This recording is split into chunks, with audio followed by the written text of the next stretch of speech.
ये एक और डिलेमा होती है निवेशकों की।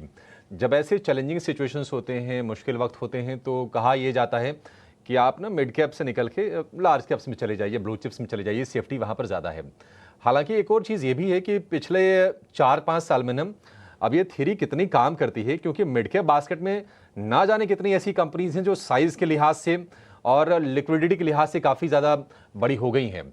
तो क्या ये अप्रोच रखना चाहिए, या फिर अगर बिल्कुल स्टॉक स्पेसिफिक अप्रोच रखें, मिड कैप हो या लार्ज कैप, चुने कंपनियां ग्रोथ को देकर, प्रमोटर को देकर, बैलेंस शीट को देकर, ये अप्रोच सही रहेगा?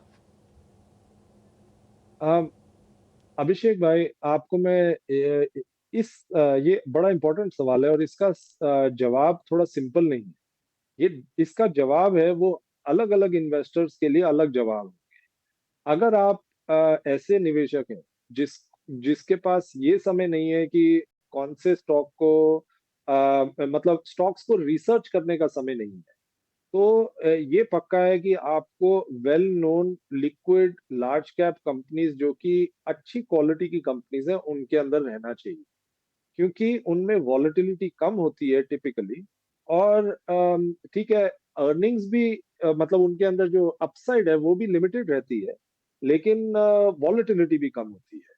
अगर आप छोटी कंपनीज में हैं और आप रिसर्च नहीं कर सकते और उसमें वॉलेटिलिटी बढ़ जाती है, तो आपका कन्विक्शन भी टूट जाता है। वॉलेटिलिटी बढ़ने पे, स्टॉक गिरने पे आप बेच देते हैं, जो कि आपको आप नहीं करना चाहिए, क्योंकि वो आपके इंटरेस्ट में नहीं है। इस वजह से बड़ी कंपनीज में ऐसे निवेशकों को रहना चाहिए।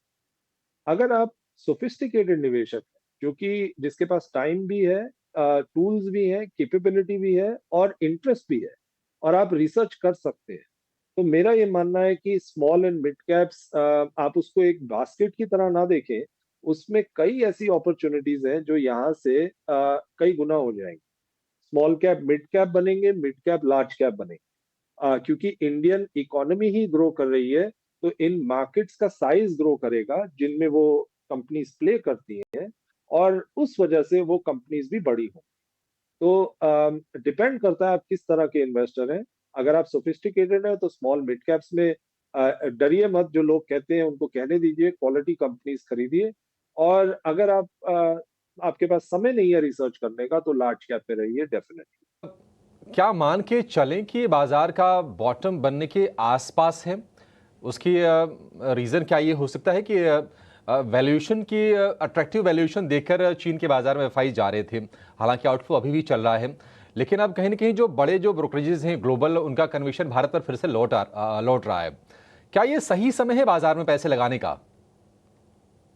अभिषेक भाई, नमस्कार। बहुत अच्छा लगता है आपसे बात करके। Thanks for having. मैं आपको ये कह सकता हूँ कि इस समय मार्केट में जो थोड़ा बहुत मंदी है, जो आपने बात कही कि चीन की तरफ एफआईएस का रुख बढ़ा था, वो जरूर है। और रुख बढ़ा भी था उनकी तरफ, लेकिन ये मार्केट और मेरा ये मानना है कि मार्केट कॉल लेना लूजर्स प्रोपोजिशन है।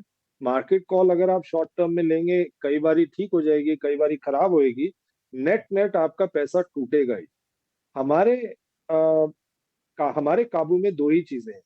एक, कि हम अच्छी कंपनी खरीदें, क्वालिटी बिजनेस खरीदें, और दूसरा, हम उस क्वालिटी बिजनेस को रीजनेबल वैल्यूएशन पे खरीदें। उसके बाद मार्केट क्या करेगी, उससे वो हम कभी भी प्रिडिक्ट नहीं कर पाएंगे।